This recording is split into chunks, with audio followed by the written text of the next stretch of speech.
Okay, so the folks over at Dikale sent me this 3D pen and said, do you want to do some 3D drawings? And I was like, well, I know a little bit of Cinema 4D and I've messed around with ZBrush. And they were like, no, not that kind of 3D drawing.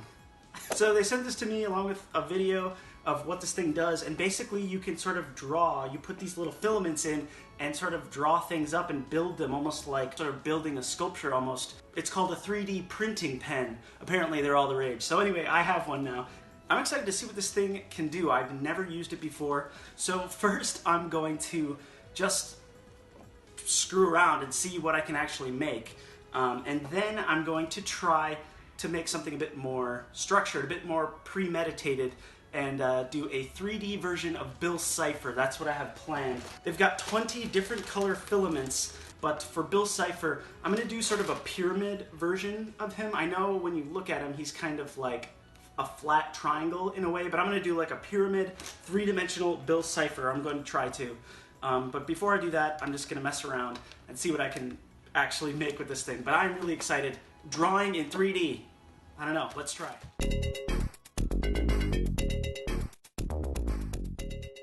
Okay, so we begin here as I am just literally trying this thing for the first time. You can see how this thing works. You think it would be like a hot glue gun, and it kind of is, except this stuff is plastic, so you're literally melting plastic. This stuff is pretty permanent.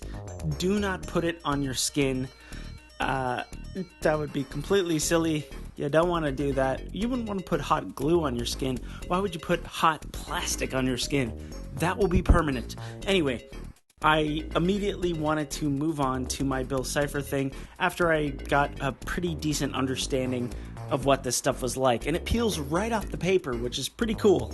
So I began by looking at one of my D4s from Dungeons and Dragons. So I used that as a reference, knowing that I could pair together those four triangle shapes and sort of build them up together. So you see me here sort of slowly but surely painting in this yellow triangle, and I do that 4 times over. Now, does that take a long time? Yes, it does. It takes a very long time, so you should be patient. Now, I kind of bit off more than I could chew with this Bill CIPHER.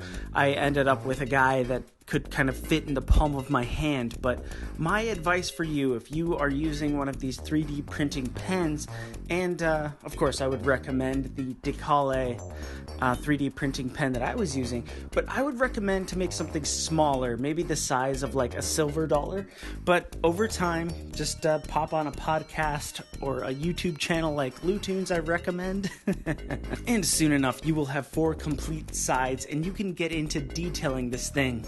Now things pick up a bit as I add sort of gold detail bricks to each side, and I get into adding the black outlines, which are the key to making this thing pop.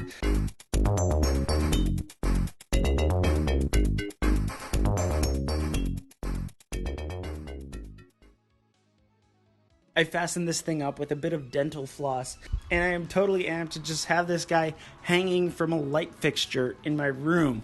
I would definitely, again, I want to reiterate to you guys, make something smaller. Don't make something the size of an apple. Shoot for something more the size of like a strawberry. You will be able to get way more coverage when you're doing it, unless you're the most patient human on the planet. I am not, so there's definitely some see-through parts in my model, and I got impatient. I was just like, zzz. But if you make it smaller, you'll definitely be able to make it more crisp. But I am so stoked about my Bill CIPHER, and I think you guys should check out this Dikale pen. I think it works well, and it's just cool to like know that this thing came out of a pen that I drew. 3D drawing. It's a thing.